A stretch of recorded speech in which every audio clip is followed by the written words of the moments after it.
Hey Prof-It fans! Guess what unique deck won Worlds this year? Which involves Luxray GL and Garchomp CX together, with Luxray GL Level X being the most popular attacking card in the game.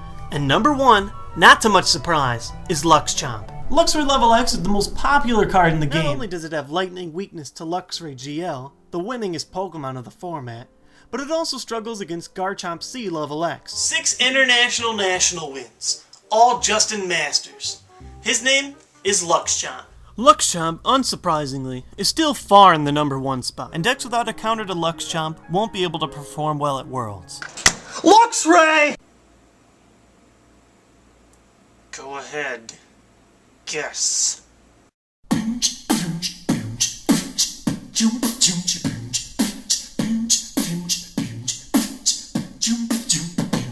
You're Reggie Rocket with my nonsense and hopeless Poke products. You won't stop till you're about to the top with all the hot tips. Hit with the metagame train, the reigning top chicks at the top of this game, and you can't hit on top this. You want the best tricks? I suggest you Prof-It. You want a mess split? I suggest you Prof-It. Once we started rolling, you know you can't stop it. Let's go and get some lessons from JWittz and Prof-It. Yeah. Well guys, that's it. The 2009-2010 Pokemon trading card game season is finally at a close. The world champions have been crowned, and I'm going to take this episode to review the top decks and put a little of my own personal insight on what I think the next year's format is going to look like. So, check it out. First place in juniors was Jumpluff, and first place for seniors and masters were both Luxchomp. For the first time in a long time, the United States didn't win a single division, placing second to Japan, Canada, and Japan again, respectively. As usual, all the information I collect is about the Masters division, so here's an analysis of those winning decks. In general, because Worlds is a smaller tournament than US Nationals, there's much more flex room for taking out a deck instead of maximizing consistency. There's usually a great amount of variety, and this year didn't disappoint. Let's start with the tournament winning deck list from Yuta Komatsuda. Immediately, there are a lot of differences in his Luxchomp build beyond the traditional one. Here's his list for those of you interested. Before I talk about the different techs he added, first let's look at what he didn't run. Yuta decided to drop Call Energy altogether from his list, a usual staple in SP builds to ensure consistent starts. He also surprisingly didn't run a Toxicroak G promo at all, which is usually seen as a no-brainer to include in SP lists because of its quick counter to Luxray GL Level X. He also ran No Unknown G to counter Machamp, leaving Uxie-X and Lucario GL as his only way of fending a Machamp's takeout off. The additions he did decide to try out were stranger than ever, but understandable.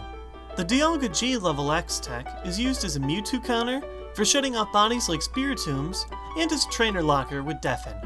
Normally this tech is never used in Luxchomp because it's nearly impossible to use Dialga GX without keeping him active. However, Yuta also ran the high count of 3 Warp Energy for this reason, and a few others. With Bronzong G, Warp Energy is basically a free switch out. This allows you to move Dialga to the bench, and then move his Warp Energy to another attacker, or to move Garchomp CX to the bench so that you can reset the timer on Dragon Rush.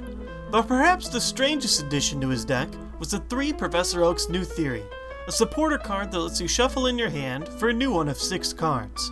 The inclusion of Professor Oak's New Theory was completely surprising to most of the spectators, but it really helped his consistency for games that he couldn't draw into Osiris's Conspiracy.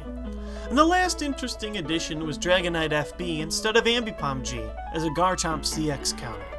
I guess that Dragonite has more HP and can function as an SP counter instead of just a Garchomp CX counter. But in weight against him, his attack is 3 energy compared to Ambipom's 2. There's a lot of strange stuff in Yuta's list, and he definitely hit a lot of luck across the tournament, but overall he won a full 12-0 across the main event, an impressive feat that hasn't been achieved in a really long time. In second was the US's Michael Pramawat, who ran a Gardeigale deck with a lot of techs in it as well. His heavier count of Looker's Investigation Overjudge allowed him to continually disrupt his opponent's hand or reset his own, and Dusknoir DP also forced his opponent to limit their bench size. The most interesting tech of all was the single fighting energy in Machamp, which is normally seen in faster decks, but not a slow one like Gardevoir, which gave Pramawat a great way to deal with SP if you couldn't slow them enough already with Gardevoir and Spiritomb. Pramawat's list was great, and if it wasn't for you to top decking an Uxie X near the end of the final match, he might have been our world champion this year. I don't know much about the specifics of the rest of the top 4, but the other 2 top decks were a Kurskar list with Dusknoir DP in it, and another Luxchamp. The top contenders at Worlds seem to be either a deck focused around locking the opponent, or an SP build. Most of the speed lists seen in our nationals, like Kingdra and Jumpluff, just weren't as prevalent in Masters Worlds this year. While our nationals' entire top 128 only had about 1 or 2 unique decks in it, Worlds was open to a lot more crazy ideas. The most interesting was the Regigigas deck in top 16, an Abomasnow Ampharos lock deck in top 16, and in top 32, Eric Nance, our national runner-up this year, ran a Steelix Prime deck. Also interesting was Yamato, 2004 world champion and longtime Worlds competitor, who ran a 1/1/1 Gardevoir in his Luxchamp, using Kirlia as his Mewtwo counter and the Gardevoir as an extra card. He made it to top 16, and so did our national champion Con Lei with Sableye. I've done some research across tournament reports, and so far I've got 22 of the top 32 Masters decks at Worlds. Of these, Luxchamp takes up almost 50%, with the only other 2 decks with more than 1 count being Gardevoir with 3 and Sableye with 2. This leaves a bit more than half of the decks as SP builds, another 4th dedicated to decks that keep the opponent under a lock to slow them, and the last 4th comprised of mostly decks designed for high damage or tanking. Taking this into consideration for the next format, it's going to be a pretty repetitive season at the beginning.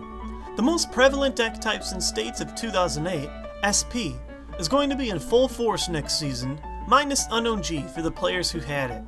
Most of the other lock decks lose a crucial card in Claydol GE for draw, but they gain Vileplume as an additional way to maintain a trainer lock. Speed decks don't get anything to compensate for the Claydol that they've lost, and they probably won't be as strong over the course of the next season. There's going to be some new mechanics down the line involving the Lost Zone and a new way to win the game, but I'll talk about that once our next set is released in October. If you want my opinion, I think SP decks will still be top tier over the course of the entire next season. But, as always, only time will tell. Well guys, that's it! Prof-It's officially at the end of its first Pokemon trading card game season. As long as I'm still playing, I'll continue to give you guys the top tips, tricks, and news in the Pokemon trading card game.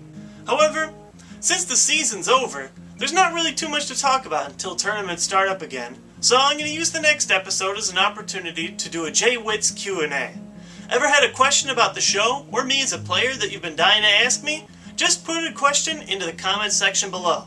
If you're lucky, I'll be reading one of your comments in my next episode. As always, thanks for watching Prof-It, and have an awesome week. Peace!